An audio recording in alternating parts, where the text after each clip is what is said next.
ओम दुर्गे नमः शक्तों को शमतक शमतक दि भविष्य कथा है। पापनाशिनी पुण्यनानी बहुत सुंदर कथा है। राजा सुबाहु ने गुप्त स्थान में अपनी पुत्री को बुलाकर पंडितों द्वारा विवाह कार्यक्रम प्रारंभ कर दिया। सुदर्शन को वेदी गृह में बुलाया। राजा सुबाहु ने सुदर्शन का पूजन किया और पंडितों ने वेदी में अग्नि प्रज्वलित की और घृत आहुति देकर वरवधू को बुलाया और वरवधू ने होम करके सुदर्शन को जयमाला पहनाई और सुदर्शन ने शशिकला को जयमाला पहनाई। पुष्पों का हार एक दूसरे को पहनाया। इसके बाद दोनों ने अग्नि के 7 फेरे लिए और अपने अपने कुल और गोत्र की समस्त रीतियां संपन्न की। विवाह संपन्न हुआ। राजा सुबाहु ने 200 रथ सुदर्शन को प्रदान किए और 100 हाथी, 100 दासियां, 1000 सेवक और बहुत से रत्न, रंग बिरंगे दिव्य श्रुति वस्त्र और 2000 घोड़े भार धोने के लिए 300 ऊंट और 200 उत्तम बैलगाड़ियां प्रदान की। इसके बाद राजा सुबाहु ने हाथ जोड़कर राजमाता रानी मनोरमा को प्रणाम करके कहा, हे रानी, मैं आपका सेवक हूँ, आपकी जो इच्छा हो उसे कहिए। तब मनोरमा ने सुबाहु से मधुर वाणी में कहा, हे राजन, आपका कल्याण हो, आपके वंश की वृद्धि हो। आपने मेरा बहुत सम्मान किया क्योंकि आपने अपनी रत्नमयी कन्या को मेरे पुत्र को प्रदान की है। अब आप तो अपने हैं और मेरे सगे संबंधी हो गए हैं। आप जैसे राजा के पवित्र चरित्र का वर्णन कहाँ तक करूं, जो कि आपने इन सभी राजाओं को छोड़कर राजहीन वन में निवास करने वाले, धनहीन, पिता विहीन, सेना रहित, फल के आहार पर ही रहने वाले और संपत्तिहीन मेरे पुत्र को अपनी कन्या प्रदान की है। हे राजन, कोई भी राजा अपने समान धन, कुल और बलवान को ही अपनी पुत्री का विवाह करता, लेकिन आपने मेरे पुत्र धनहीन को अपनी रूप गुण संपन्न पुत्री का विवाह मेरे पुत्र के साथ कर दिया है। सभी बलशाली राजाओं से सत्ता लेकर आपने मेरे सुदर्शन को अपनी कन्या प्रदान की है। मैं आपके इस धैर्य का वर्णन क्या करूं? मनोरमा के वचन सुनकर राजा सुबाहु बोला, हे रानी, मेरा यह प्रसिद्ध राज आप ले ले और आज से मैं आपका सेनापति बन जाऊंगा। नहीं तो आप आधा ही राज ले लें और अपने पुत्र के साथ यहीं रहकर राशि भोग भोगें, क्योंकि अब काशी में निवास छोड़कर आप वन या ग्राम में आप लोग रहेंगे तो यह ठीक नहीं रहेगा। इसके बाद रानी मनोरमा बोली, हे राजन, आपका कल्याण हो, आप निर्भय होकर अपने पुत्र के साथ राज भोगें, मेरा पुत्र राज करें। मेरा पुत्र निश्चय ही अपना राज प्राप्त कर लेगा अयोध्या में और राज करेगा। हे राजन, अब आप हम लोगों को अपने घर जाने के लिए आज्ञा दीजिए। भगवती दुर्गा आपका कल्याण करेंगी।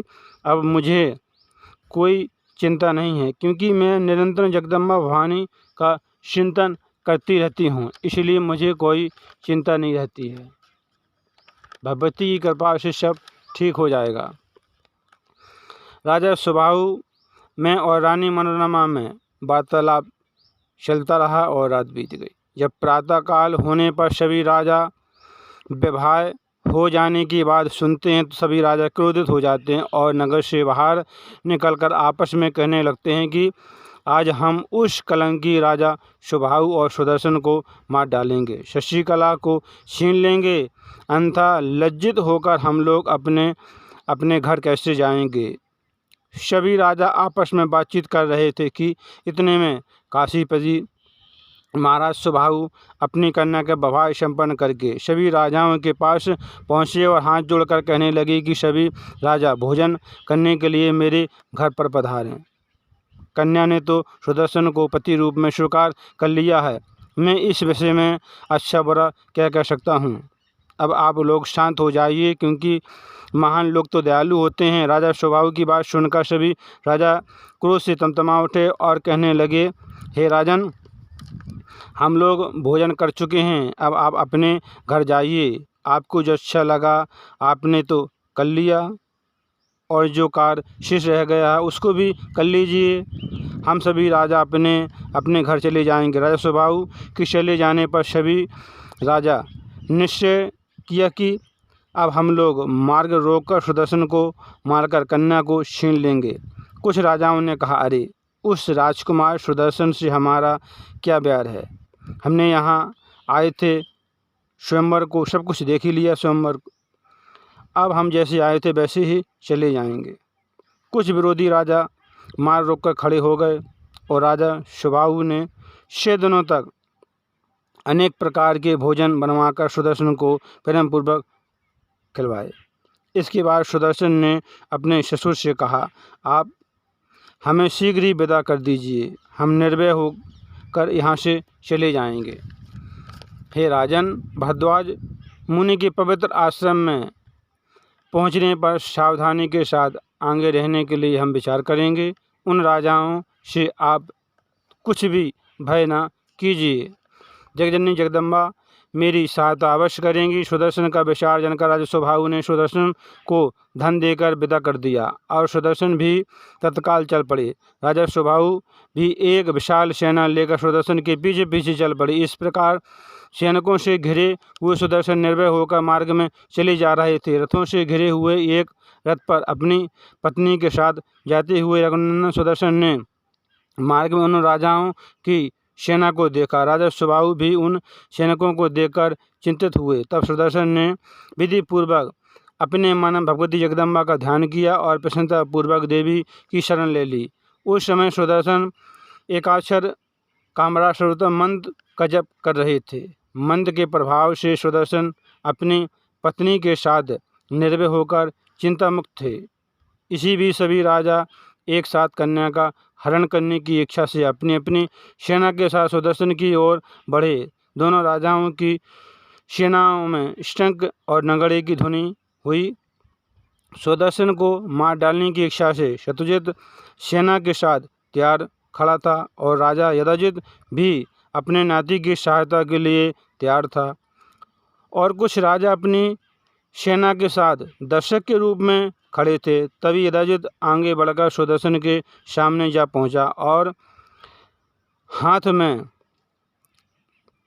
धनुष लेकर शत्रुजित भी सामने आ गया और अपने भाई का वध करने के लिए सामने खड़ा हो गया। तब क्रोध के वशीभूत होकर एक दूसरे पर बाणों की वर्षा करने लगे। इस प्रकार बड़ा भारी संग्राम छिड़ गया। फिर राजा सुबाहु एक विशाल सेना लेकर अपने जमाता की सहायता के लिए सुदर्शन के पास पहुंच गए। भयंकर युद्ध चल ही रहा था। दोनों राजाओं में भयंकर युद्ध चल रहा था। यदाजित के द्वारा राजा सुबाहु की सारी सेना मारी गई और तब सुदर्शन और राजा सुबाहु दोनों बचे। तब सुदर्शन ने जगदम्बा भवानी का ध्यान किया और सिंह पर सवार दुर्गा देवी प्रकट हो गईं। तब जगदम्बा को देखकर सभी राजा चकित हो गए और कहने लगे, ऐसी स्त्री कौन है और कहाँ से प्रकट हो गई। सुदर्शन और सुबाहु ने जगदम्बा भवानी को प्रणाम किया। देवी के दर्शन पाकर सुदर्शन और राजा सुबाहु दोनों प्रसन्न हो गए। उसी समय देवी के सिंह ने भीषण गर्जना की, जिससे रणभूमि में विद्यमान सभी हाथी भय से कांपने लगे और उस समय भयंकर आंधी चलने लगी। तब सुदर्शन ने अपने सेनापति से कहा, हे राजा, आप मार्ग रोककर क्यों खड़े हैं? उसी दिशा में तुम आगे बढ़ो। ये दुष्ट कुपित राजा हमारा क्या कर लेंगे? अब हमें शरण देने के लिए स्वयं भगवती जगदम्बा आ गई हैं। सुदर्शन का वचन सुनकर सेनापति उसी मार्ग से आगे बढ़ा। तब कुपित होकर यदाजित ने सभी राजाओं से कहा, तुम भयभीत होकर क्यों खड़े हो? कन्या से सुदर्शन को मार डालो। सिंह पर विराजमान स्त्री को देखकर तुम क्यों डरते हो? राजा यदाजित ने सुदर्शन पर बाणों की वर्षा करने लगा तब सुदर्शन ने यदुवंश के सभी बाणों को अपने बाणों से काट दिया। तब राजा यदुवंश ने फिर से बाणों की वर्षा करने लगे। तब देवी चनका ने राजा पर बाणों की वर्षा करने लगी। चनका देवी उन सभी राजाओं के साथ घमासान युद्ध कर रही थीं और कुछ ही क्षणों में शत्रुजित और राजा यदुवंश दोनों मारे गए। तब युद्ध में दोनों राजाओं की मृत्यु को देखकर और राजा चकित हो गए और जगदम्बा भवानी की जय जयकार करने लगे।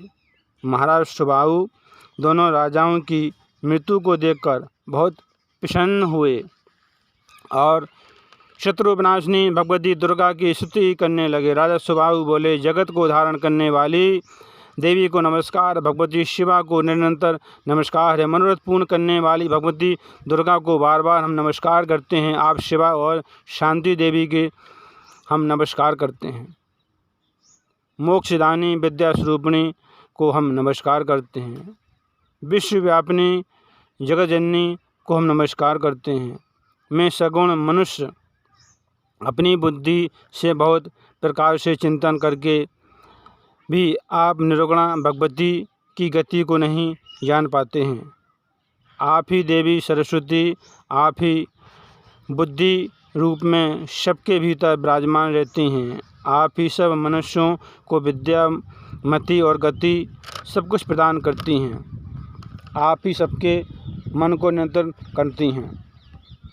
देवताओं के श्रेष्ठ ब्रह्मा, विष्णु और शिव निरंतर आपकी स्तुति करते हुए आपके चरित्र को नहीं जान पाते हैं। मैं आपके चरित्र का वर्णन करने में कैसे सम्मत हो सकता हूँ। एक कथा देवी भागवत से है। बहुत सुंदर कथा है, पापनाशिनी पुण्यदानी। इस कथा को सुनने से मनुष्य के कष्ट दूर होते हैं, दुख दूर होते हैं। क्योंकि मनोरमा पर बहुत कष्ट आए थे, लेकिन माँ भवानी की शरण ली, जगदम्बा की कृपा से, माँ भुवनेश्वरी की कृपा से सब दुख दूर हुए। काम करते रहो, मैया का नाम जपते रहो। शिव भक्तों को श्याम माता की, श्याम माता की, श्याम माता की।